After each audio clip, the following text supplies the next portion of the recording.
नमस्कार. आमच्या यूट्यूब चॅनलमध्ये आपले स्वागत आहे. आज आपण पानिपत युद्धाचे कारण पाहणार आहोत किंवा पार्श्वभूमी. मराठ्यांचा उत्तरेतील साम्राज्य विस्तार. छत्रपती शिवाजी महाराजांनी अत्यंत प्रतिकूल परिस्थितीत हिंदवी स्वराज्याची स्थापना केली. बलाढ्य सत्ताशी संघर्ष करीत स्वराज्य वाढवले. महाराष्ट्राबाहेरही जिंजी, वेल्लोर, तंजावर इत्यादी प्रांतात स्वराज्य विस्तारित झालेले दिसून येते. स्वराज्य देशभरात विस्तारित व्हावे ही महाराजांचीच इच्छा होती. बाळाजी विश्वनाथांनी मराठा मंडळाची स्थापना केली. पहिल्या बाजीरावाच्या कालखंडात मराठ्यांनी उत्तर भारतात प्रदेश विस्तार करून आपला दबदबा कायम निर्माण केला. मराठ्यांच्या उत्तरेतील प्रदेश विस्ताराने तेथील स्थायिक सत्ताधीश खूपच दुखावले. जाट, राजपूत, रोहिले, बुंदेले यांना उत्तरेतील मराठ्यांचे हे वर्चस्व नकोसे वाटू लागले असे दिसून येते. मराठ्याशी त्यांचा संघर्ष सतत होऊ लागला आणि यामधून पानिपत युद्धाकडे वाटचाल सुरू झाली. दुसरं कारण पंजाबच्या मालकीचा प्रश्न. पंजाबचा प्रदेश हा सुपीक व मोक्याचा असा होता. त्यामुळे मोगल बादशाहाने या प्रदेशाच्या संरक्षणाची चांगली व्यवस्था ठेवलेली दिसून येते. 1724मध्ये जन्मलेला अब्दाली वयाच्या 13व्या वर्षी नादिरशहाच्या सेवेत आला. 1739च्या दरम्यान नादिरशहाच्या हिंदुस्थानावरील स्वारीच्या वेळी अब्दाली हा हजर होता. नादिरशहाने या स्वारीच्या वेळी सिंधू नदीपलीकडील मुलूक आपल्या राज्यास जोडून घेतला. अब्दालीने पंजाबचा सदन प्रदेश जवळून पाहिला. त्यापासून या प्रदेशाविषयी त्याच्या मनात आसक्ती निर्माण झालेली दिसून येते. 1747ला नादिरशहाच्या खुनानंतर अहमद शाह अब्दालीने अफगाण टोळ्यांचे ऐक्य घडवून काबूल, कंदार, पेशावर इत्यादी प्रदेश आपल्या ताब्यात घेऊन अफगाणिस्तानमध्ये आपली सत्ता निर्माण केली. यानंतर अब्दालीने पंजाबच्या सुपीक प्रदेशावर आपले वर्चस्व निर्माण करण्यासाठी जानेवारी 1748मध्ये हिंदुस्थानवर आक्रमण केले. तिसरं कारण अहमदशाह अब्दालीच्या स्वाऱ्या. अफगाणिस्तानचे सत्ता हस्तगत केल्यानंतर अहमदशाह अब्दालीने 1748 ते 1761 या कालखंडात हिंदुस्थानावर एकूण 5 वेळा स्वाऱ्या केल्या. 5व्या स्वारीच्या वेळी पानिपतचा रणसंग्राम घडून आला. त्यामधील पहिली स्वारी मोगल बादशाह मुहम्मद शहाने झाकिरिया खान यास पंजाबची सुभेदारी दिली. 17 जुलै 1745मध्ये त्याचा मृत्यू झाला.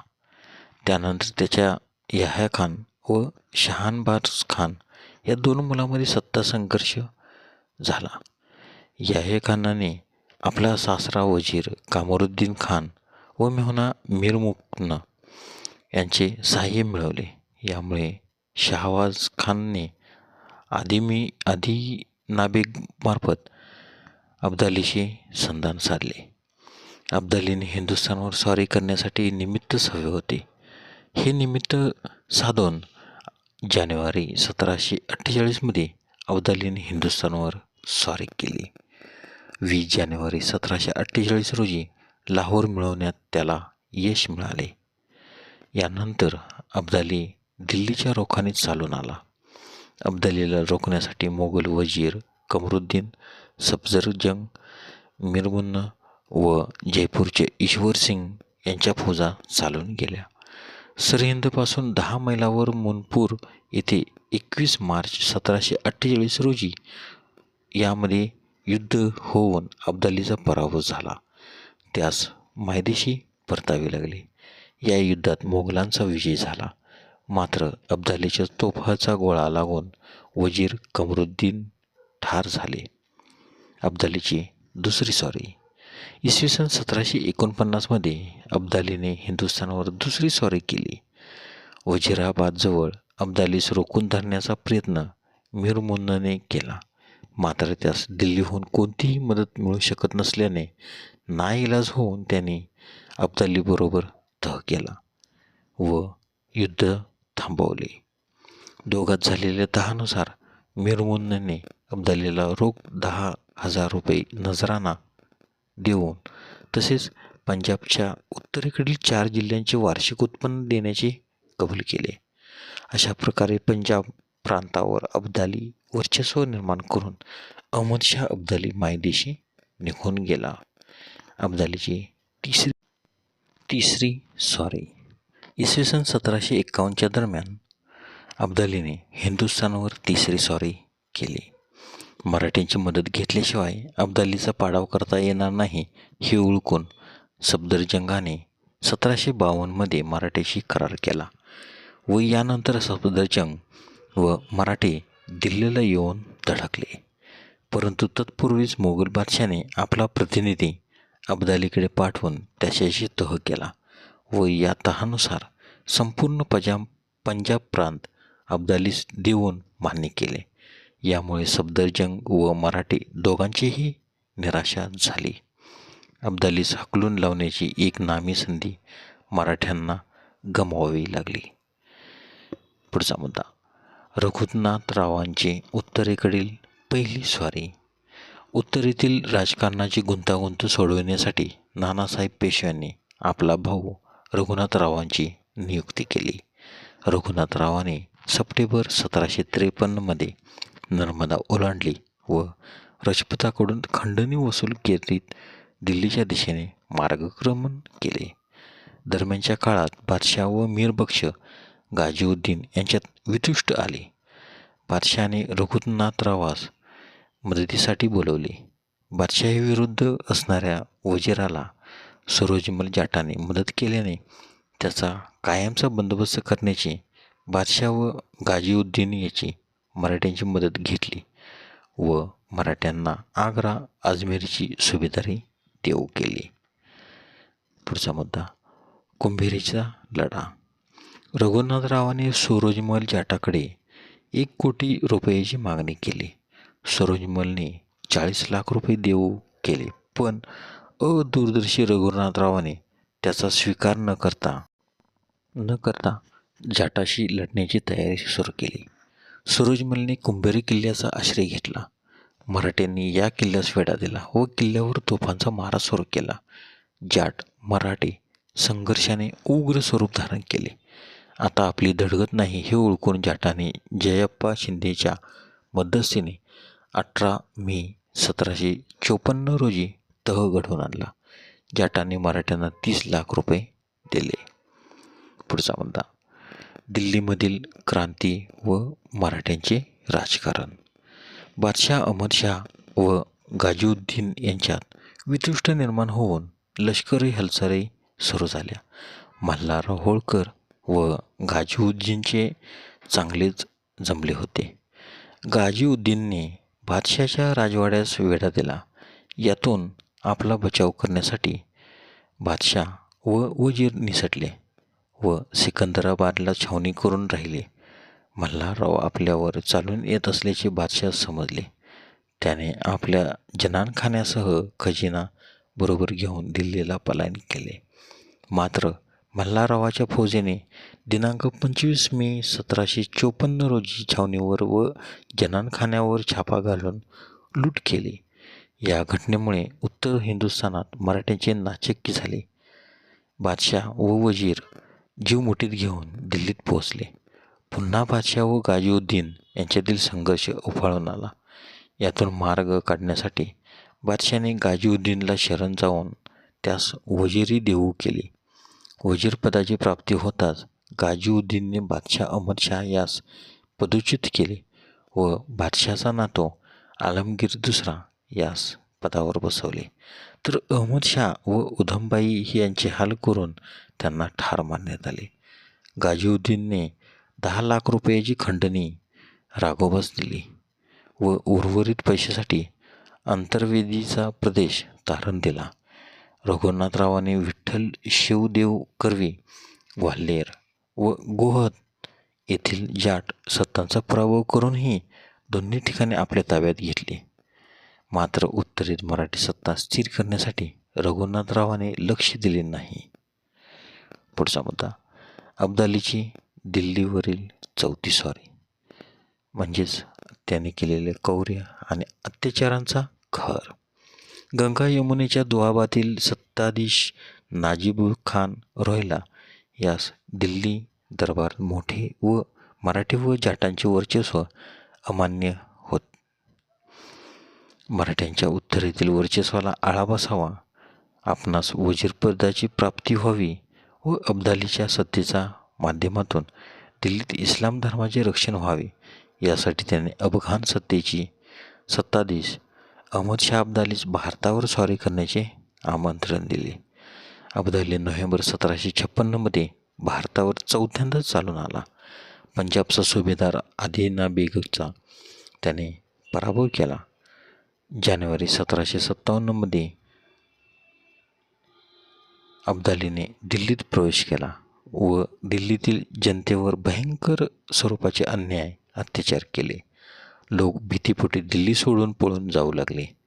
अब्दालीने 2 कोटी रुपये व सरहिंदच्या प्रदेशाची मागणी केली, मात्र गाझीउद्दीनने ती पूर्ण करू शकला नाही. यामुळे अब्दालीने आपल्या 30,000 फौजेसह दिल्लीवर हल्ला केला. बादशाहाने राजवाडा सोडून सामान्य वस्तीत पळ काढला. नजीब खान रोहिला ससैन्य अब्दालीस मिळाला.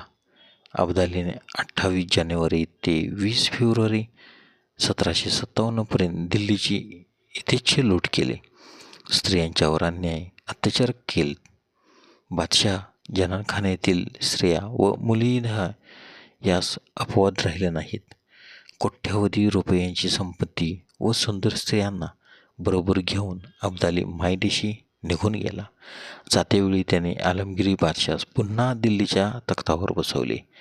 गाझीउद्दीन यास वजीरपदी व नजीब खानास मीरबक्षीपदी नियुक्ती करून एप्रिलमध्ये अब्दाली अफगाणिस्तानला निघून गेला.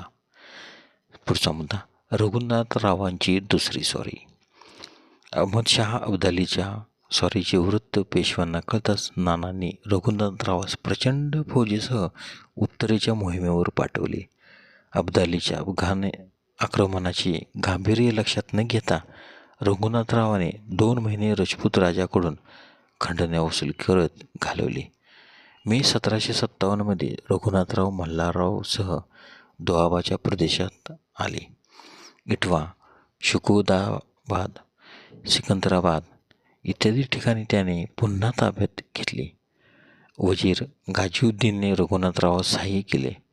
यानंतर रघुनाथरावाने नजीब खानाच्या ताब्यात असणाऱ्या अंतर्वेदीत प्रवेश केला.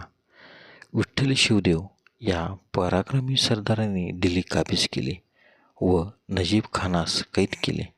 दिल्लीच्या राजकारणात मराठ्यांविरुद्ध सतत कारस्थाने करणारा नजीब खान मराठ्यांच्या ताब्यात आला.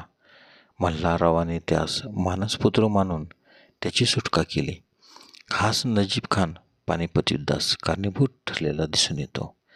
रघुनाथरावाने बादशाह आलमगीरला सिंहासनावर बसवले.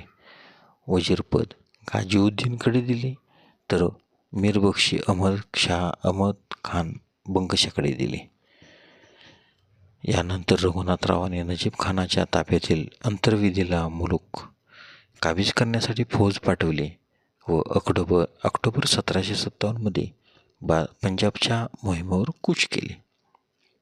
मराठे अटकेपार. दसऱ्याच्या मुहूर्तावर 22 ऑक्टोबर 1757 रोजी रघुनाथरावाने पंजाबच्या मोहिमेस प्रयाण केले. वाटेमध्ये कुंजीपुरा सर केला. मार्च 1758 रघुनाथराव सरहिंदला आला. रघुनाथरावाने सरहिंदचा ताबा घेतला व अब्दुलसमद खान व जंगबाज खान या अब्दालीच्या सरदारांना कैद केले. यानंतर मराठा सरदार मानाजी पायगुडने लाहोरवर हल्ला केला. मराठ्यांनी मराठीपुढे आपला निभाव लागणार नाही हे ओळखून पंजाबचा कारभार पाहणारा अब्दालीचा मुलगा तैमूरशाह व सरदार जहान खान याने अफगाणिस्तानकडे पळ काढला. अटकेपर्यंत झेंडा फडकवण्याचा अभूतपूर्व पराक्रम मराठ्यांच्या हातून घडला. पुढचा मुद्दा, अब्दालीची 5वी स्वारी आणि शुक्रतालची लढाई. रघुनाथरावाच्या दुसऱ्या मोहिमेनंतर उत्तर भारताची जबाबदारी दत्ताजी शिंदे व जानकोजी शिंदे यांच्यावर सोपवण्यात आली. पंजाब मराठ्यांच्या ताब्यात गेल्याने अब्दाली मराठ्यावर चिडून होता. त्यातच नजीब खान आणि रोहिल्याने अब्दालीस भारतावर स्वारी करण्याचे आमंत्रण दिले. जुलै 1759 मध्ये अब्दालीने जहानखानास लाहोरवर पाठवले. शहाबाजीने त्याचा दारुण पराभव केला. परिणामतः अब्दालीने नोव्हेंबर 1759 मध्ये लाहोरवर हल्ला केला. यात हजारो मराठी ठार झाले. शहाबाजीने माघार घेतली व तो शुक्रतालच्या दत्ताधीश मिळाला. पंजाब अब्दालीच्या ताब्यात गेला. दरम्यानच्या काळात दिल्लीमध्ये अभूतपूर्व घटना घडली. वजीर गाजीउद्दीनने बादशाचा खून केला व कामबक्षीच्या नातवास गादीवर बसवले. या घटनेमुळे उत्तरेत खळबळ उडाली. दिल्लीतील या परिस्थितीचा फायदा घेण्यासाठी अब्दाली दिल्लीच्या रोखाने चालू लागला. दत्ताजी शुक्रतालच्या वेढा उठवला व तो दिल्लीच्या रक्षणासाठी निघाला. अब्दालीने यमुना पार केली. नाजीब खान व मोहम्मद बंगश अब्दालीस येऊन मिळाले. यमुनेच्या पश्चिम तीरावर दिल्लीपासून अवघ्या 10 मैल अंतरावर असणाऱ्या बरारी घाटावर दत्ताजींची छावणी होती. थोड्या अंतरावर जानकोजीचा तळ होता. तर नदी उतारावर साबजी शिंदे दक्ष होते. 10 जानेवारी 1660 रोजी नजीब खानाने यमुना पार करून शहाबाजीवर हल्ला चढविला. मराठ्यांनी हजारो रोहिल्यांना कंठस्थान घातले. रोहिल्यांच्या बंदूकधारी फौजीमुळे मराठी मारली जात असल्याची बातमी मिळताच दत्ताजी तत्परतेने शहाबाजीच्या मदतीस आला. प्रचंड धुमचक्की झाली व या समरप्रसंगी दत्ताजीस गोळी लागली व तो खाली पडला. जखमी दत्ताजीस शत्रू सैन्याने वेढा घातला. कौतुकशाह तातडीने तिथे पुढे आला व त्याने दत्ताजीचे शिर कापले व अब्दाली पुढे पेश केले. दरम्यान जानकोजीही जखमी झाला. मराठ्यांनी त्यास त्वरेने हलवून कोटपुळीवर नेले. दत्ताजी ठार झाल्यामुळे मराठा सैन्य उधळले. 14 जानेवारी जानकोजीसह सर्व सैन्य कोटपुतळी येथे एकत्र आले. दत्ताजीसारख्या पराक्रमी सेनानीच्या मृत्यूमुळे मराठ्यांच्या वर्चस्वाला धक्का बसला. पुढचा मुद्दा, सदाशिव भाऊ यांची उत्तरेकडे रवानी. दत्ताजीच्या मृत्यूची वार्ता महाराष्ट्रात पोहोचतात महाराष्ट्राभर संतापाची लाट उसळली. पंजाब व दोआबातील मराठ्यांचे वर्चस्वाला अब्दालीमुळे धक्का लागला. या गोष्टीची नानासाहेबांनी गांभीर्याने दखल घेतली. अब्दालीची परिपत्य करण्यासाठी व उत्तरेत मराठ्यांचे पूर्ण वर्चस्व निर्माण करण्यासाठी उदगीरच्या विजयाच्या शिल्पकार सदाशिव भाऊ उर्फ भाऊसाहेब यांची नियुक्ती करण्यात आली. धन्यवाद. आज आपण पानिपत युद्धाची कारणे किंवा पार्श्वभूमी पाहिली. उद्याच्या व्हिडिओमध्ये आपण पानिपत युद्धावरील मराठ्यांचा पराभवची कारणे किंवा पानिपतावर भाऊसाहेबांचा का अपयश आले याची कारणे आपण पाहणार आहोत. असेच व्हिडिओ पाहण्यासाठी आमच्या यूट्यूब चॅनलला सबस्क्राईब करा, लाईक करा, कमेंट करा, शेअर करा. म्हणजेच नवनवीन व्हिडिओ तुम्हाला दररोज पाहता येतील. धन्यवाद.